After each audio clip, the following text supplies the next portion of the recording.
This is a very exciting launch of our big theme for 2017 for the Cultural Trust, which is all to do with Jane Austen's bicentenary. She died in 1817, and we are celebrating all her links with Hampshire. I have an enormous admiration for her as a woman, as somebody who was clearly an enormous talent, and the way that she was able to demonstrate that talent even though it wasn't fashionable to do so at the time.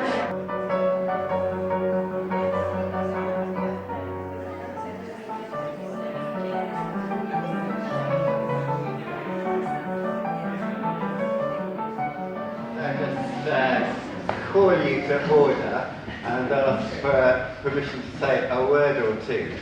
This is a great privilege for the Hampshire Cultural Trust, of which I am the chairman. It's one of our great themes. It's going to be indeed our big theme for 2017. May I hand over to you, Rebecca? You are going to read a couple of pieces to us, to our great delight. Thank you very much. The postboy seemed determined to show my mother that Kentish drivers were not always tedious and really drove as fast as cats. Our next stage was not quite so expeditiously performed. The road was heavy and our horses very indifferent.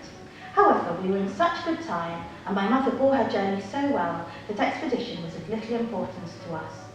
And as it was, we were very little more than 2 hours and a half coming hither. 16 years had Miss Taylor been in Mr. Woodhouse's family, less as a governess than a friend, very fond of both daughters, but particularly of Emma. Between them, it was more the intimacy of sisters.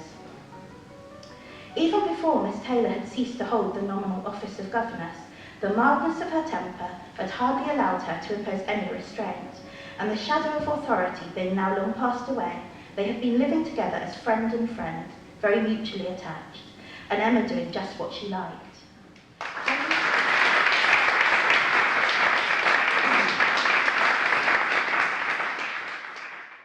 Well, I've been playing music. The domestic music making of the Regency period is what I've been interested in, and specifically the music manuscripts of the Austen family, the music that the female members of the family collected and shared amongst themselves.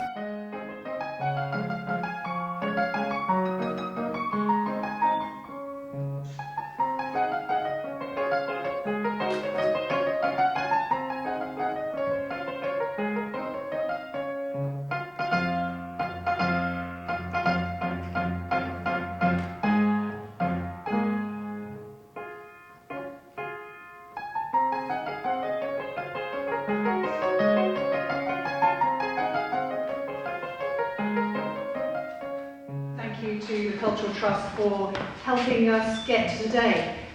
It was a letter from Dr. Mike Fremantle a couple of years ago now, who asked me the question, why don't we do more to celebrate the link that Jane has with Basingstoke? And it's really great to have Mike here today at one of the first events that we've been able to pull together to really mark that. There will be a major exhibition going around Hampshire in 2017, including really excitingly here in Basingstoke.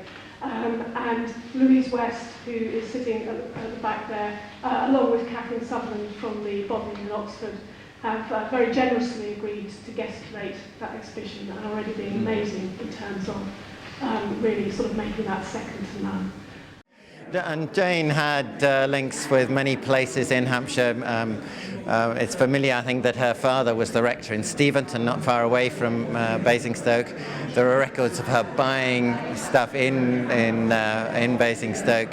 And then she has links with Winchester, with Chawton, of course, where she lived for a while, and with Portsmouth. So we regard her as a Hampshire girl. We're very proud of her, and she's going to be a terrific draw, we hope, for visitors to Hampshire for next year. I'm her 5 times great niece, descended from her brother Francis, who became Admiral of the Fleet. So you're not only related to Jane Austen, but actually you've got a written connection to her as well. Tell us about that. Yeah, I'm also a novelist, and I was the writer-in-residence at Jane Austen's House Museum in Chawton, which was just the most wonderful year of my life. I was delighted to hear that the Bank of England decided, after some encouragement, to have Jane included on one of our banknotes. I think that's only right. We should be doing far more to celebrate great women of the arts and great women leaders, and Jane is one of the finest novelists this world has ever seen, and we should be very proud to celebrate that.